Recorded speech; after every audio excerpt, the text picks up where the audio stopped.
lors du dernier sommet. Voici le préalable des préalables à lever.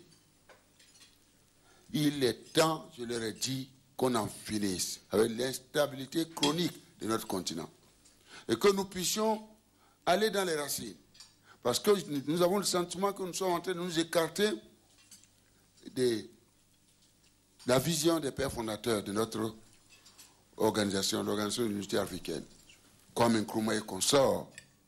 Si nous réglons cette question de l'unité, nous pouvons pouvoir trouver une réponse appropriée à ce qui nous ruine, ce qui nous mène aujourd'hui.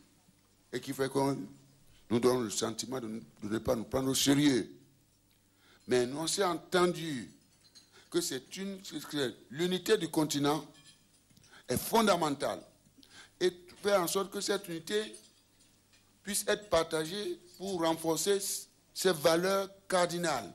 La paix, la stabilité, la sécurité. À cela, il faut ajouter la bonne gouvernance de nos affaires, la lutte, j'allais dire, contre la corruption, la fin de l'impunité dans la gestion des affaires de nos pays, l'obligation des résultats et la reddition des comptes, la transparence. Voici les valeurs cardinales, mes chers amis. Et nous sommes tous d'accord à cela. Le mot qui me vient à cœur, c'est l'unité du continent. C'est très important. Mais ce que j'ai remarqué, je vais vous dire un mot là-dessus, le message que je leur ai laissé en partant, je leur ai dit ceci, que je suis heureux et je suis fier d'être africain. Je suis fier d'être africain, mais nous devons absolument faire renaître la renaissance africaine. C'est pourquoi, avant de partir, j'ai suggéré, et merci, mes collègues l'ont accepté, que nous placions l'année 2013 sous le signe de la renaissance africaine. Donc, que nos débats, à l'occasion de ces prochaines festivités au mois de mai, les 50 ans qui ont présidé à la création de l'Organisation de l'Unité africaine, ces 50 ans, que nous placions cela sous le signe du panafricanisme, c'est-à-dire la source même de l'unité du continent. Mes chers amis, la question de l'unité n'est pas négociable où nous sommes aujourd'hui. Elle détermine la prospérité de nos peuples. D'abord au niveau de nos États, je viens de le dire, chacun de nous doit pouvoir, dirigeants que nous sommes, s'attacher à ces valeurs dont je viens de parler. Nous devons renforcer nos valeurs, ces valeurs cardinales. L'unité nationale dans nos pays. Tout ce qui est de nature à détruire l'unité nationale dans chacun de nos pays doit être banni. La stabilité, la sécurité, la paix. Et alors, lorsqu'on parle de la gouvernance, elle est multiforme, multifacette. Nous devons absolument faire en sorte que nous puissions nous mettre en harmonie avec nos peuples. Tout ce qui est de nature à nous diviser, à créer cette instabilité. Et l'une des sources, c'est d'abord le manquement à ces valeurs cardinales dont je viens de parler. Ce qui nous appelle alors à faire attention, faire en sorte que la gestion de nos affaires, à cette gestion soit impliquée notre peuple tout entier, au-delà de ces ethnies, au-delà du sexe. C'est-à-dire, nous ne devons pas tenir compte du sexe, pas tenir compte, disons, de l'ethnie, de la tribu, de la religion, du régional, comment dirais-je, la région à laquelle appartiennent les différentes fractions de nos peuples. Nous devons absolument impliquer tout le monde. C'est fondamental. Autrement, faire autre chose constitue alors une des facettes qui donne lieu à l'instabilité. La question également de la gouvernance électorale reste posée. Elle est fondamentale. Ce que nos peuples auront adopté, nous devons absolument respecter cela. Je dis bien ce que nos peuples ont adopté du point de vue de la gouvernance constitutionnelle dans nos pays. Vouloir tourner dos à ça, ça peut donner lieu à l'instabilité. Alors, si le continent est stable, c'est parce que chacun de nous, en fait, cette instabilité tire sa source du comportement de chacun de nous, dans chacun de nos pays.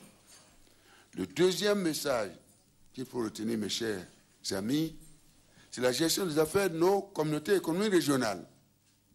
Là également, nous avons quelques sources d'instabilité que nous devons corriger. Les pères fondateurs de l'unité africaine, l'organisation de l'unité africaine, rappelez-vous, les années 63, s'est dit, écoutez, puisque nous ne pouvons pas intégrer l'Afrique, politiquement, économiquement, socialement parlant, au même moment, c'est faire preuve d'irréalisme. Allons-y, parcelle concentrique, je crois, le grand président Senghor, ses pensées sont toujours vivantes dans nos esprits. Kwame Nkrumah et consorts. Allons alors par les communautés économiques régionales. Là également, nous avons pu, on est parti, nous les avons créés. Nous avons 5 régions sur le continent. La 6e, nous sommes en train de voir l'acte constitutif de l'Organisation de l'Unité africaine, pour modifier et dire que la diaspora africaine est aussi une force qui doit être la 6e région. Nous sommes dans la suite, nous sommes en train de prendre cette décision. Nous l'avons prise d'ailleurs lors de la dernière rencontre à Pretoria, Johannesburg, avec la diaspora. Et parce que pour nous, aucune nation ne peut se développer en dehors de sa diaspora. Donc, sur les 5 régions aujourd'hui qui sont sur le continent, nous avons quelques signes qui m'ont posé problème.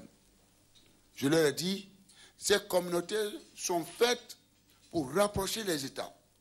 Sont créées pour qu'à terme, nous puissions arriver à rapprocher tous les États et que nous ayons un espace unifié, une nation africaine. Mais j'ai remarqué que quand il y a des problèmes quelque part, les 5 communautés, du fait de la subsidiarité, au sommet de mai 2013, au mai prochain, nous allons débattre de cet aspect. La subsidiarité, quelle est sa pertinence aujourd'hui? Voici aussi un problème sur lequel j'ai attiré l'attention de mes chers collègues. J'ai dit, les communautés économiques régionales doivent absolument, dans un premier temps, travailler pour leur unité politique à l'intérieur, dans un premier temps. Se tenir, partager la même vision politique et travailler pour progressivement ramener naturellement nos États vers l'unification de notre continent.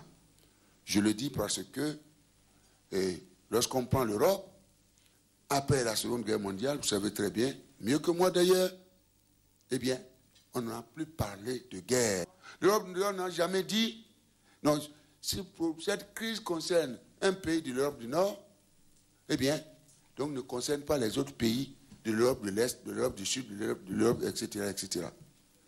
Donc, je crois, la question de la subsidiarité, qui veut qu'une affaire qui se produit dans une région ne concerne que cette région, mérite d'être débattue.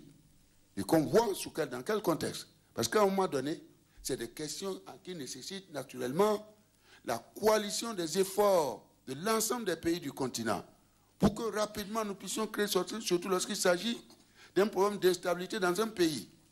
Il faut régler ça rapidement. Regardez comment ils ont réglé les Balkans. Le problème, lorsqu'il y a eu des problèmes de prix de porte au niveau des Balkans en Europe, très rapidement, ils sont avec l'OTAN, très rapidement, ils ont réglé, terminé. Et puis les questions d'économie, les questions de développement. Donc voilà, mes chers amis. L'autre question également, et qui nous interpelle, c'est la gouvernance de l'Union africaine. Nous avons, comme je viens de vous le dire, tout est centré sur l'unité. Tout est centré sur cette unité qui doit nous permettre d'en finir avec l'instabilité chronique. 4e chantier le plus, à mon avis, qu'il fallait régler le plus rapidement que possible, c'est ce péril terroriste. Aujourd'hui, cette zone est devenue, était, naturellement, je dis bien était, la zone de la mort, les narcotrafiquants, la drogue, tous les 3 mois, plus de 100 tonnes de cocaïne qui étaient débarquées dans cette zone. par les narcotrafiquants, les terroristes venus de part et d'autre, qui comprennent aujourd'hui toutes les nationalités de cette planète, qui d'Afghanistan, qui j'allais dire du Pakistan, qui d'ailleurs, etc., etc., et qui, à un moment donné, se sont retrouvés face à la lenteur que nous avons affichée, non seulement de notre sous-région, non seulement du continent, mais encore de la communauté internationale aussi. Il faut le reconnaître, avant de féliciter cette communauté. Les gens ont eu le temps de s'installer totalement, et de s'armer énormément. Vous êtes mieux placés que moi pour savoir d'où viennent les armes et comment ils vivent. Les rançons, etc., les prises d'otages, etc. Mais le terrorisme international, il fallait le combattre le plus tôt que possible. Et ça, c'était le préalable à lever pour permettre au peuple malien, dans son entièreté, de régler aujourd'hui la question du retour de la paix et de l'ordre constitutionnel, pour vaquer à ces occupations de développement. Donc très tôt, nous avons lancé les appels par-ci, par-là.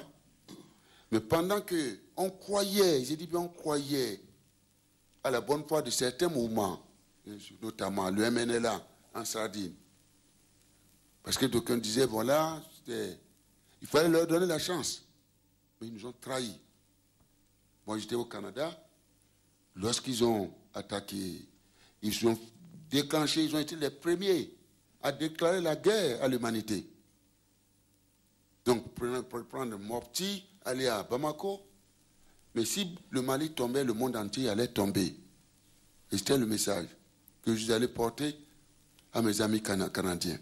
Parce qu'ils faisaient cette tournée pour dire que ce qui se passait au Mali était plus dangereux que la crise syrienne. Parce que pour mourir, il fallait être en Syrie. Mais avec la crise terroriste, eh bien, pour mourir, on n'a pas besoin d'aller. On peut être à Tokyo ici et mourir. On peut être à Cotonou, on peut être à Ottawa et mourir. Parce que c'est un réseau. Donc il fallait traiter immédiatement, sans traîner. On s'est battu, mes chers amis, pour que cette résolution sorte sur la mise en place de cette mission internationale de soutien au Mali. Avec la fermeté, l'envoi de cette force internationale. Donc pendant qu'on est en train de... Parce qu'ils ont constaté que lorsque la résolution est sortie, on a mis du temps encore. Et c'est là où ils ont décidé de déclarer la guerre. Je voudrais vraiment remercier la République française, le président François Hollande, franchement, qui a fait preuve de vision et qui a pris beaucoup de risques. Parce que les Français avaient les otages aussi là-bas, environ 8. En dépit de tout cela, il fallait stopper ces terroristes hors la loi. Ce qui a été fait. Aujourd'hui, les Français sont sur le terrain, environ 4500 hommes. Et je crois il y a 2 semaines, les Français avaient déjà dépensé plus de 70 millions d'euros. Du côté de l'Afrique, notre souci, c'était de faire en sorte pour que la France ne soit pas seule sur le terrain. Aujourd'hui, la MISMA, au départ, nous avons sorti un document stratégique que nous appelons le concept stratégique. C'est basé sur 3300 hommes. Mais puisqu'ils ont été les premiers à nous attaquer, ce concept stratégique est du coup dépassé. Du coup dépassé. Donc c'est pourquoi aujourd'hui nous sommes en train de parler. Sur la base, je crois, il y a le sommet sérénien au moment où je vous parle. Près de 9900 hommes du côté de la MISMA, 4500 du côté des Français, n'est-ce pas? Et on demande à l'armée malienne de porter son effectif après les 10 000. Donc, au total, nous serions du côté de l'armée malienne et de la MISMA près de 20 500 hommes qui aujourd'hui seront sur le terrain. Et l'idée aussi est de faire en sorte que la MISMA, pour lui permettre d'y aller, parce qu'il y a encore des pays qui ne sont pas encore, qui sont prêts, je vous dis, je me félicite de cela, mes chers amis. Tout le continent africain veut aller se battre au Mali aujourd'hui. Parce que j'ai fait le tour de l'Angola en passant par l'Afrique du Sud, le Zimbabwe, le Malawi, la Tanzanie, le Rwanda, le Burundi. Le Rwanda, je n'ai pas pu voir le président qui était à l'intérieur. J'ai discuté avec son ministre des Affaires étrangères. Le Soudan du Sud, etc. J'ai discuté avec tous mes chers collègues du continent. Tous se sont félicités de l'action de la France. Et tous veulent envoyer des troupes. En conclusion, il fallait prendre les dispositions aujourd'hui, ou il faut prendre les dispositions aujourd'hui pour que les troupes africaines soient sur le terrain au même moment que... de la Commission nationale informatique et liberté, pour qu'on me donne ce qui est enregistré en mon nom, afin de pouvoir rectifier.